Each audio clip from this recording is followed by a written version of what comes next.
by the British Library, and I saw a letter from Charles Babbage to the then Chancellor, dating from the 1830s, thanking him for funding his difference engine, the forerunner of the modern computer.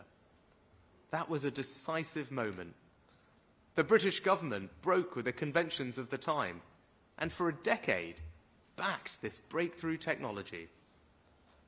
We're at a similar moment today, and I'm determined that when future researchers visit the British Library in 200 years' time, they will discover that this government, and all of us here in this room, met this moment with the same courage, vision, and determination. Thank you.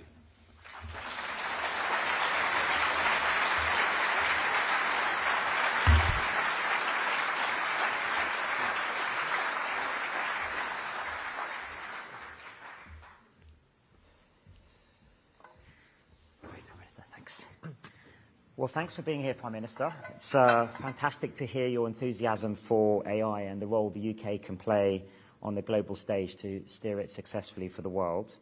And I've really appreciated our conversations we've had over the last few weeks about how we can develop AI both boldly but also responsibly. And I think it's important that government and industry work together on this. And this is why I think London Tech Week is really important for giving us a platform for exchanges just like this. Over the next few years, as the Prime Minister said, I think AI is clearly going to offer some incredible opportunities to make life better.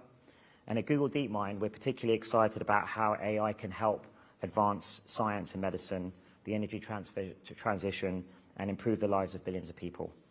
So, Prime Minister, I was wondering, what do you think are the biggest opportunities for AI to make a positive impact in the UK? Well, first of all, thanks, Demis, for having me, and congratulations on everything you're doing.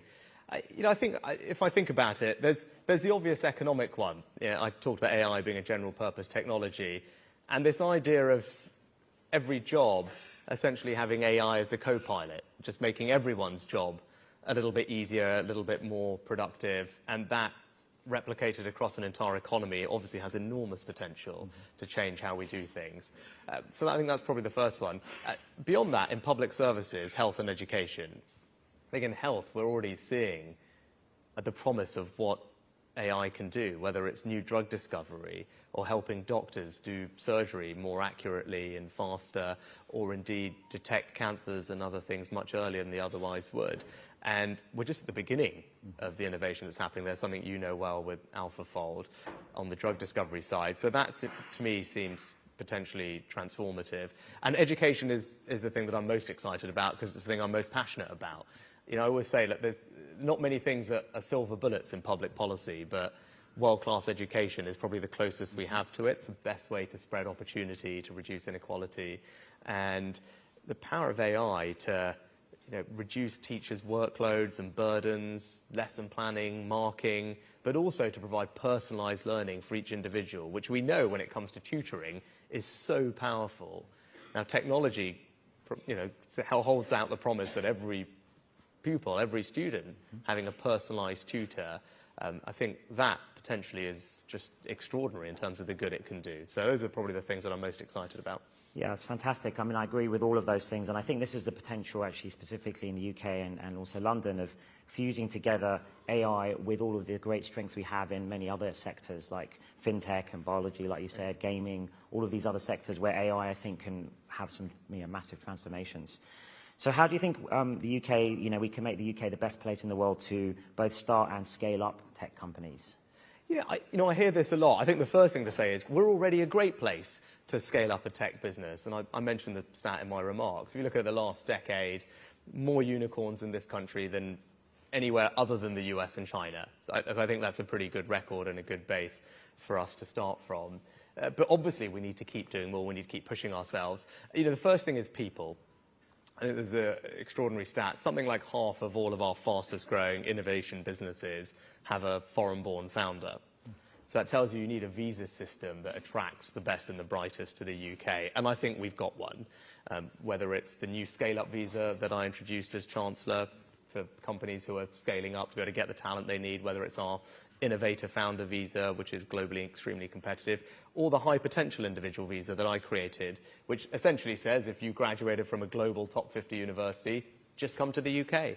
You don't need a job offer. We just want to make sure that you can speak English and that you have a certain amount of money to support yourself. But otherwise, we just want you here because we think it will be additive to our economy. That's a massive "we're open for business" sign to the world's most talented, and I think that's important. Capital, look, we're closing the gap. If you look at VC funding as a percentage of GDP, whereas we had quite a big gap to the US 5-7 years ago. That gap is steadily closing. The Chancellor's making a ton of reforms, pensions, insurance industry, to unlock even more capital. The thing I'd love to get your thoughts on, though, actually, is culture.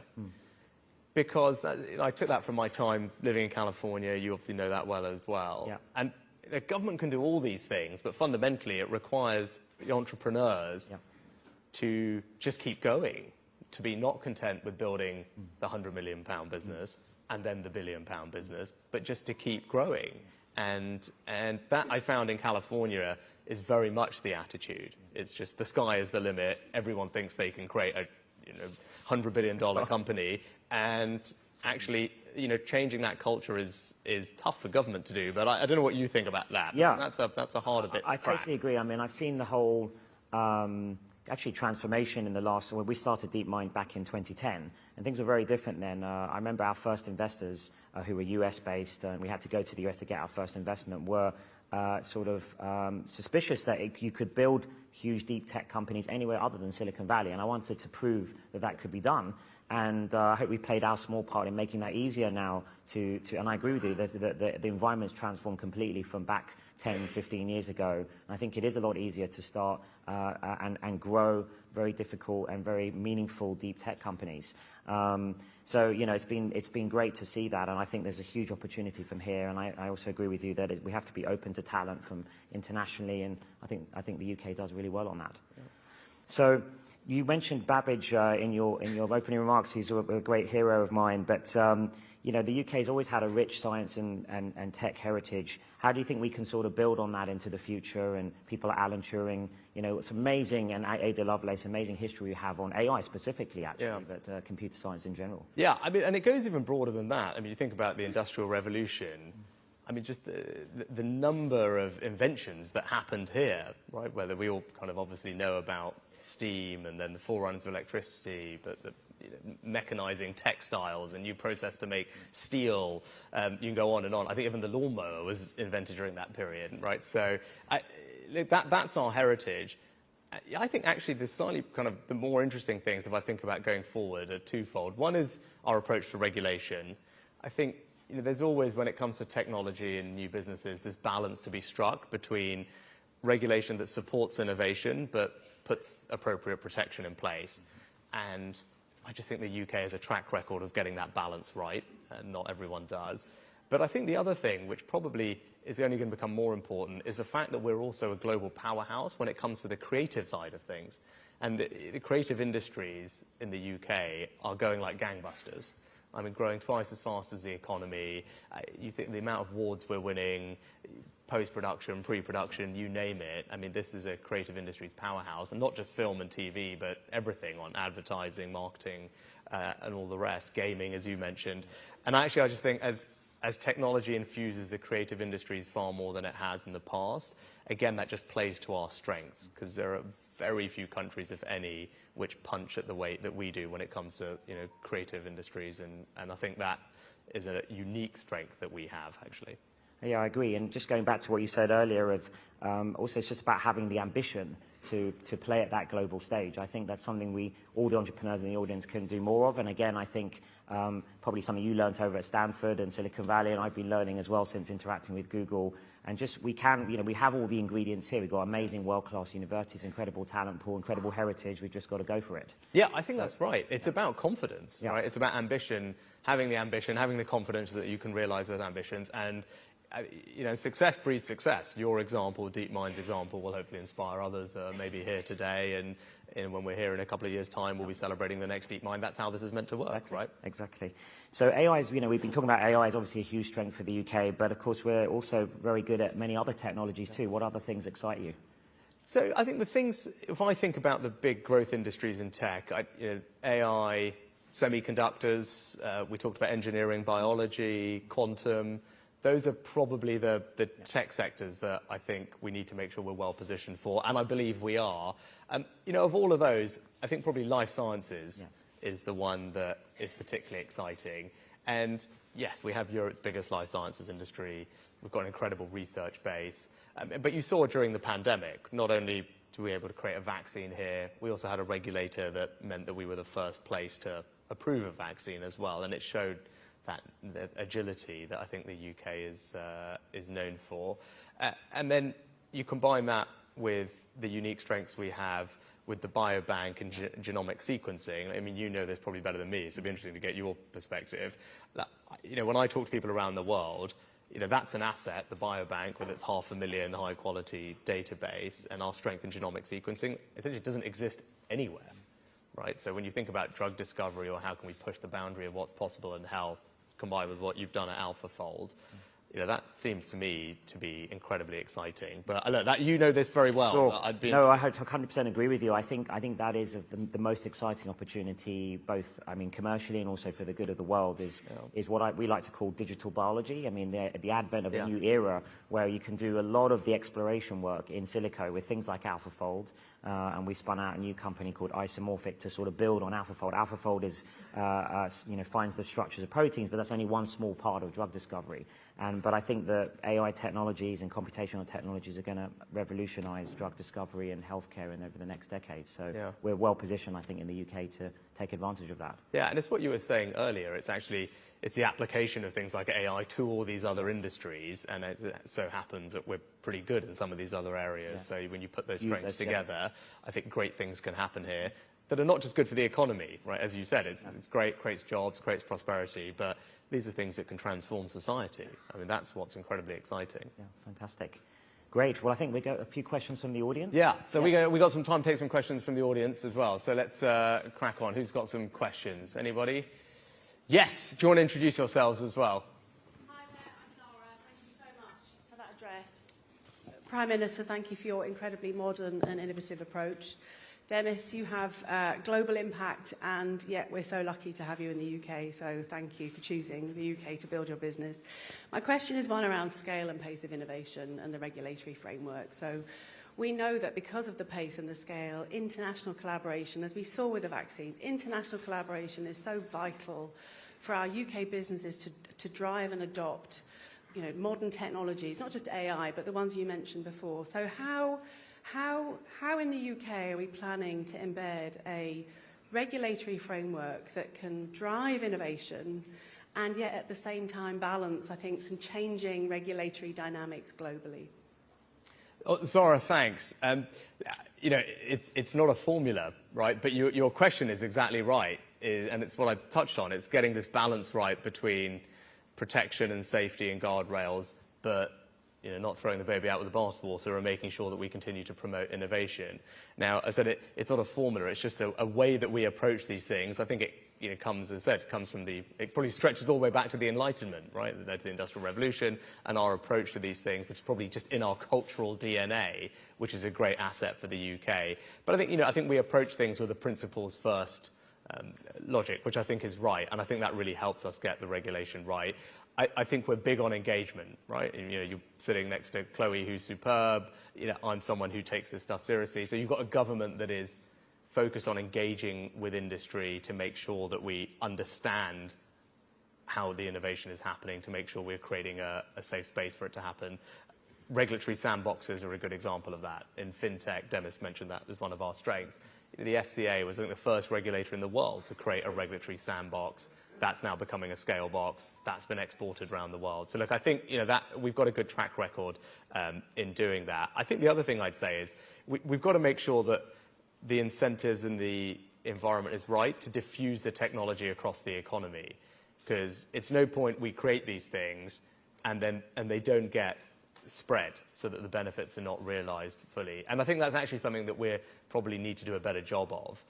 There's actually good academic research that the kind of diffusion of technology and best practice across the economy in the UK is probably a bit less than is optimal and less than other countries. So I think one thing we all need to keep an eye on, it's not just the incredibly switched on, innovative people in this room.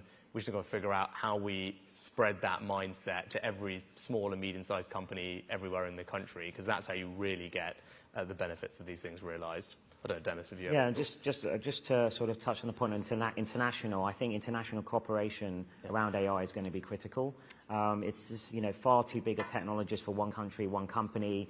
We all need to come round to discuss this and to make sure we reap the benefits and minimize the risks. And I'm really pleased the Prime Minister is supporting the Global Summit, and, in the autumn, we'll hopefully bring together world experts from academia, industry and government together to talk about these important topics. But I think it's the first step in an important journey here.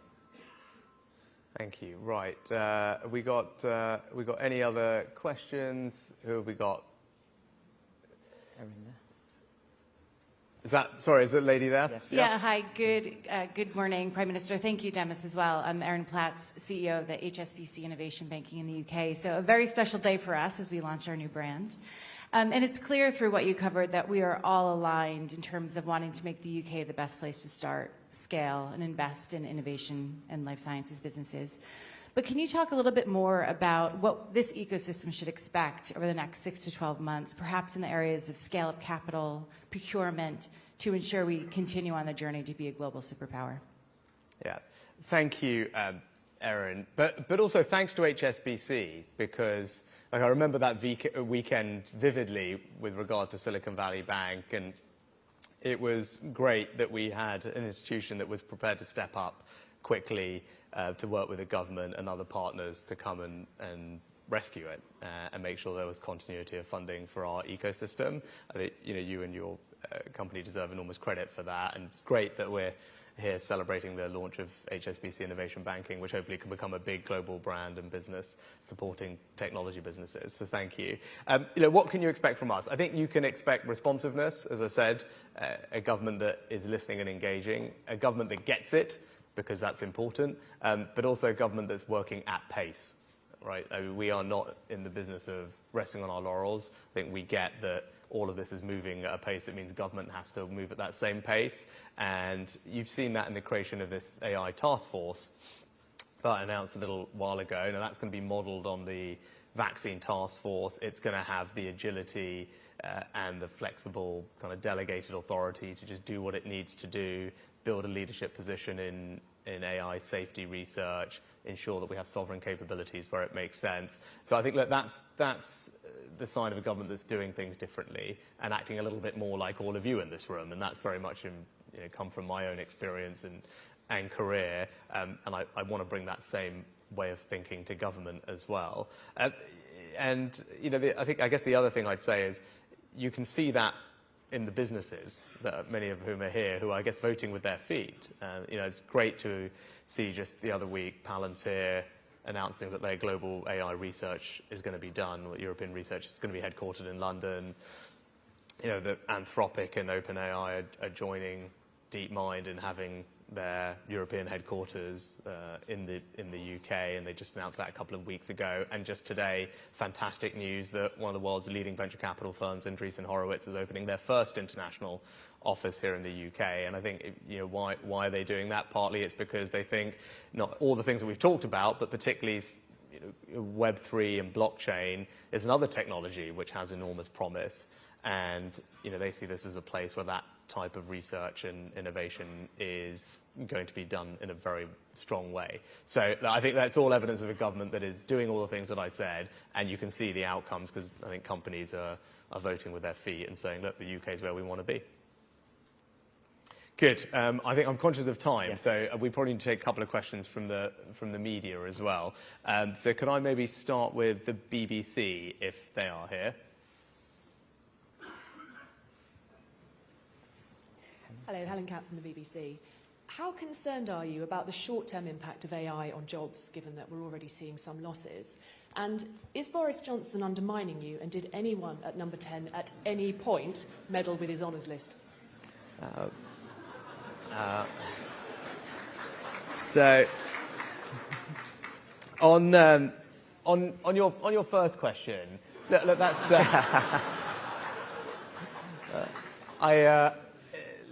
look, it's an obvious, when we think about the risks of AI and what are people worried about, obviously, people's concern is for jobs, and you've had announcements where it started for the first time, AI is being associated with how companies are reforming or restructuring their workforces. So obviously that's going to be anxious for people.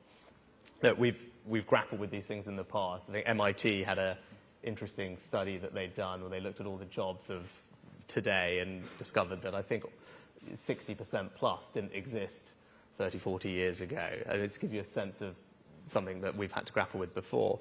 Look, I think what does that mean? It means governments have to ensure that everyone has access to education and skills at every point in their lives. And that's what we're doing. We're changing how we fund education. So it's not something that we think of as just something that stops when you finish school or college. It's something that you'll have to come back to and will want to come back to over the course of your entire career and dip in and out of. So I think that's incredibly important. Plus making sure people in the first place are set up to participate in this new economy that is more focused on technological skills, and that's why I'm very passionate about making sure people study maths to 18. I think that, it's something where we're international outlier in not doing that, and I think we need to do a better job of that for all the benefits it will bring, including in the creative industries that I talked about, where the jobs are becoming even more quantitative as well. And look, when it comes to honours and Boris Johnson, look, Boris Johnson asked me to do something that I wasn't prepared to do, because I didn't think it was right. That was to either overrule the HOLAC committee or to make promises with people. Now, I wasn't prepared to do that. As I said, I didn't think it was right. And if people don't like that, then tough. When I got this job,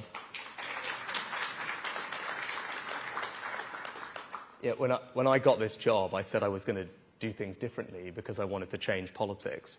And that's what I'm doing. And I'm also keen to make sure that we change how our country works. And that's what I'm here talking about today, making sure that we can grow our economy, that we can maintain our leadership in the innovative industries of the future. Why? Because it's going to create jobs for people, it's going to spread opportunity around, and it has the potential, as we've been discussing, to transform people's lives. And as Prime Minister, I want to make sure that that happens, because I want to make sure that I improve everyone's lives in this country and do it in a way that is right and is in accordance with my values. And that's what I'm going to keep doing.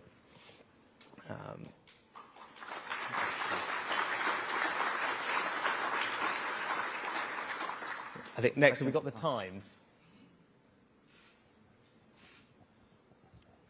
Thank you, Prime Minister. Mark Selman from the Times. We are hosting this summit in the autumn about AI safety. Do you believe that existential risk is a reality in terms of one of the risks of AI eventually down the track? Yeah, look, I think I'm sitting next to someone who's much better placed to answer this than me, Mark, so I'll let Demis comment on that. Look, I think there's a range of concerns people have. One is the socioeconomic impact that we just talked about, the impact on people's jobs. And then there's obviously risks around misuse, right? How do people use AI to do things that are bad? And people have always used technology to do bad things. That's not a new thing. We just need to be alert to that. There's kind of what we call tool use, and AI as a capability that provides new opportunities for malicious actors. And then there's what, I guess, technologists like Demis would call capability overhang, which speaks to the kind of last category of risks that then start to trend into a space where people are talking about very significant risks that some would call existential, others would say alongside things like pandemics and nuclear war. And that's obviously concerning, and that's why I think it's important that we put guardrails in place to make sure that we develop and exploit this technology in a way that's safe and that is secure. That's why the summit is important, because it will bring together people to consider those risks, make sure that we appropriately plan for them, discuss the right guardrails to put in place, and the research and evaluation that we're going to need to do to make sure that we're on top of it. So I think those are the kind of topics that I'm interested in exploring at the summit. But Demis, do you have a Yeah, no, so I agree with all of that. And you know, I think there are different, we've talked about incredible opportunities of AI. I think those, everyone knows, understands those well, but there are attendant risks with any new transformative technology, and AI is no different in that respect. And I agree with the Prime Minister's sort of different buckets or categories of risk, and I think they need to be mitigated in different ways, from bad actors using these technologies in bad ways, that's a sort of access issue, to near-term risks of things like bias or deep fakes, and I think there are new technologies along the way that are coming along, like encrypted watermarking, which will help with that. And then there are these sort of more long-term technical AI risks, things like alignment, controllability, interpretability of these systems. And I think here there's uncertainty around those risks, and we need to understand and research those systems a lot more over the next few years to have a better handle on what the boundaries are of these systems, including the risks and then we can put the right guardrails in place, and government can put the right guardrails in place. So I think there's in the situation where there's a high degree of uncertainty, but a huge potential impact either way, I think the right way to proceed is with the precautionary principle. You know, proceed with exceptional care, be optimistic about what we can do with the opportunities, and sort of use things like the scientific method to study and carefully analyze these systems as they get increasingly more powerful in the future. Brilliant. Thanks, Demis. And then lastly, Bloomberg. Hi, Celia from Bloomberg. My question is, why would AI people decide to come to the UK and cater to a UK scheme when you have a much larger trading bloc like the EU going ahead with their own AI regulation? Great. So that's a good question to end on, because it speaks to everything that we've been talking about for the last half hour or so. And that's about the UK just having confidence in itself. The UK is one of the leading places in the world for AI, as we are in so many other strengths. That's not me saying that, that's the facts. Look at the AI research capability that we have here, the number of citations and AI research that's produced, you know, essentially after the US, we're the leading democratic power when it comes to the quality of our AI research base. Look at the number of AI companies that we have here. A third of all of Europe's companies are here. I think twice as many as anywhere else in Europe. Look at the money raised, same. And then look at the companies themselves, right? As we just talked about, you know, there's 3 frontier labs. You know, Demis is headquartered here. Google have headquartered their AI business here under Demis's leadership. But then Anthropic and OpenAI have just opened their European offices where? They've opened them here in the UK. You've got Palantir just opening their global AI research capability here in the UK. So look, those are all the reasons we should feel confident and optimistic about our lead in AI and our ability to play a leadership role. And the creation of the task force with more funding than anywhere else in the world for safety research, again, is a reason why I think we can play a leadership role in this, and we can develop all the evaluations and the auditing that Demis talked about. We're going to steal a march on that and get going with that quickly. But look, this is not about imposing our view of the world on everyone else, right? This is about convening people and bringing them together. Academia, business, governments from around the world. AI doesn't respect national borders. This is about us just bringing people together to talk through these issues together and ultimately put in place a multilateral framework, because that's what it's going to require ultimately. But do I think the UK can be a leader in shaping that conversation? Absolutely I do, right? Because we've got incredible strengths here, and we shouldn't be shy about that, right? We should be confident in our ability to lead this conversation, because it's incredibly important that we get it right.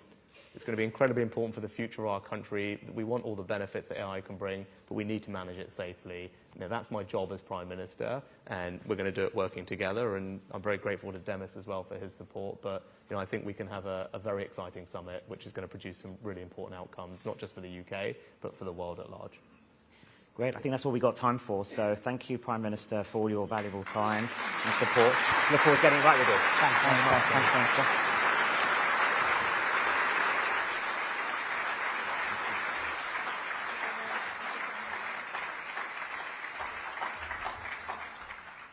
Gosh, what an honour to have both the Prime Minister but also Demis Hassabis from DeepMind. What an inspiring conversation around how AI and innovation is shaping our future economy, our future society.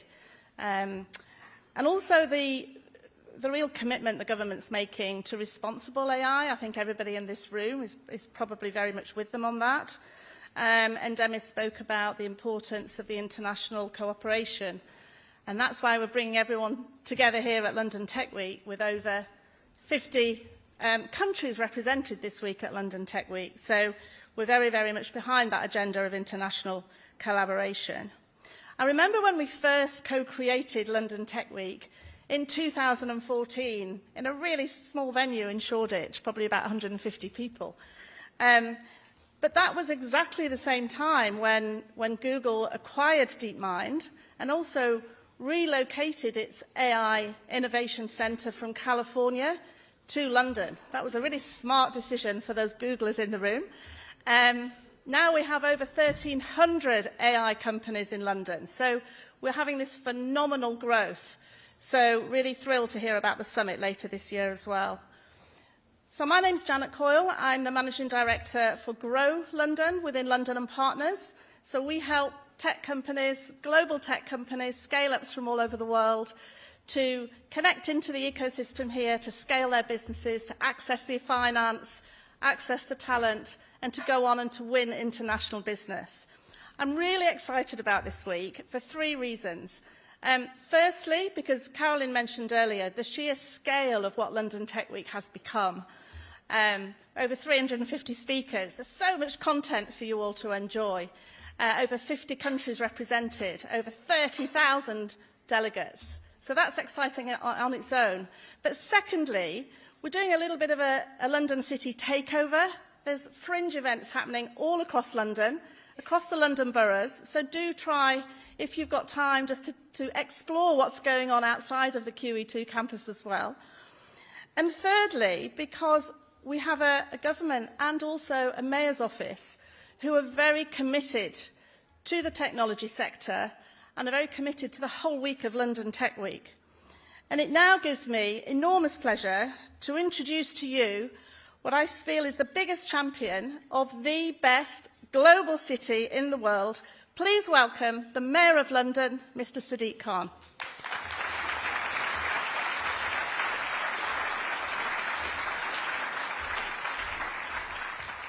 Well, thank you, Janet, not just for your kind words, but for the incredible work you and the dedicated team at London and Partners do for our city and our country. Good morning, everyone, and a very warm welcome to the 10th edition of London Tech Week. For those of whom it's your first time in London and here for the entire week, the weather is always this wonderful.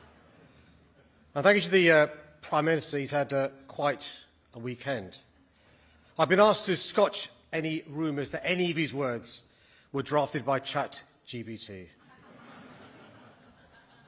It was also fascinating to get Demis's insight this morning, himself a founder of a local startup that went on to become a global success. I'm very proud that London Tech Week goes from strength to strength year in, year out, and has become a symbol of our ever-growing power in global tech. And long may that trend continue. It was Abraham Lincoln who once said, "The best way to predict your future is to create it." It's a spirit that our city embraces. Indeed, London has always been a cradle of innovation.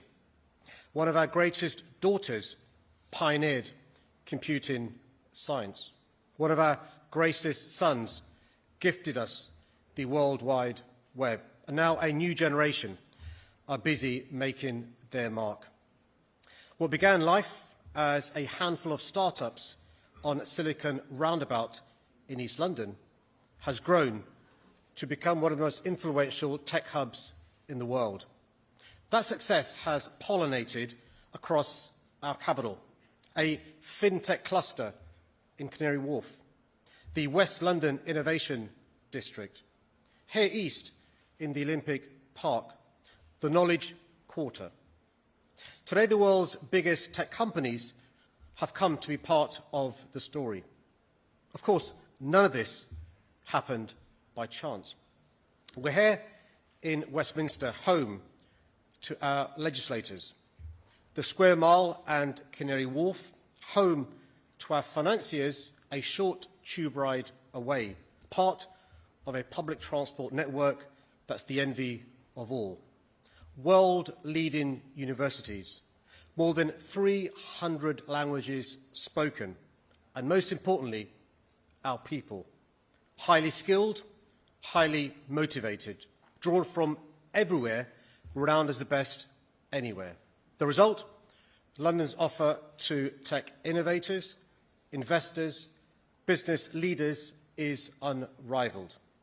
And with the ambition and enterprise you bring, we've become the most attractive city to start up or scale up a tech business.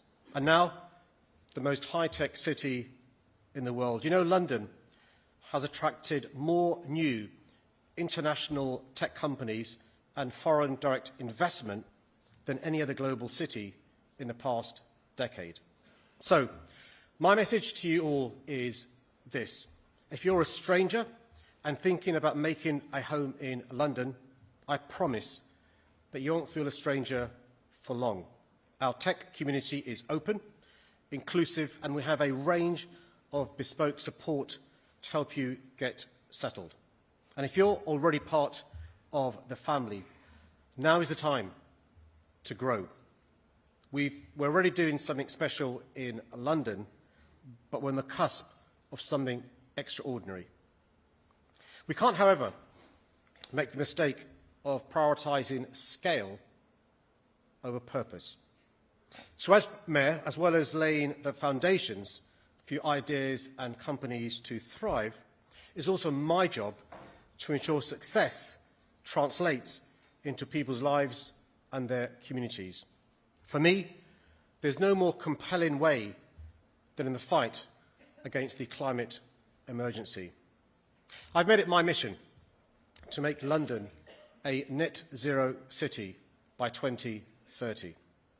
One of the reasons that ambition is even within our reach is because our city has a legacy of seizing the opportunities afforded by innovation. The congestion charge zone, the Oyster card, then contactless payments on our transport network, using Transport for London's data feeds so Londoners can plan journeys, our world-leading ultra-low emission zone, a network of hundreds of air quality sensors providing real-time pollution data to Londoners, deploying AI to reduce congestion, every new bus in our fleet zero emission, more than 13,000 electric vehicle charge points. I could go on. The list is long, but the lesson is short. Tech has been a mainspring of environmental progress in London. It's making walking, cycling and public transport the go-to options. It's making our air fit to breathe, and it's making a sustainable city for future generations to inherit. But you know what? This isn't the time for complacency. Last summer, London was given a horrifying glimpse into the future when extreme heat crippled infrastructure and destroyed homes. To avoid that nightmare becoming our reality, we need to go much further, much faster. And to help us on our way, today I can announce the launch of the London Climate Resilience Review. Emma Howard-Boyce, CBE, Chair of the Green Finance Institute, has been appointed to lead the work. She'll be exploring how London must adapt and prepare for the impacts of our changing climate, and the role of data and tech will be central. I want this review to be a further demonstration that cities are the most effective bridge between our innovators and citizens. So please make sure your voice is heard. Let me finish by saying that we've already predicted our future here in London. A fairer, greener, more prosperous future in which all our people thrive. It falls on us now to create it. And together I'm confident we will, because time and time again we've proven that while our ambitions are unmatched, so too is our ability to meet them. Thank you and enjoy the rest of the week.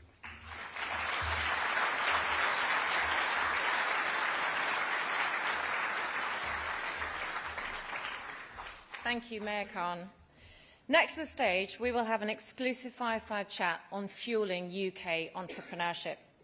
2023 has given us many memorable moments already, including the coronation of a new king in the UK. But a standout shock to us all in the tech sector was the weekend, the 10th to the 12th of March, and the surreal events around Silicon Valley Bank.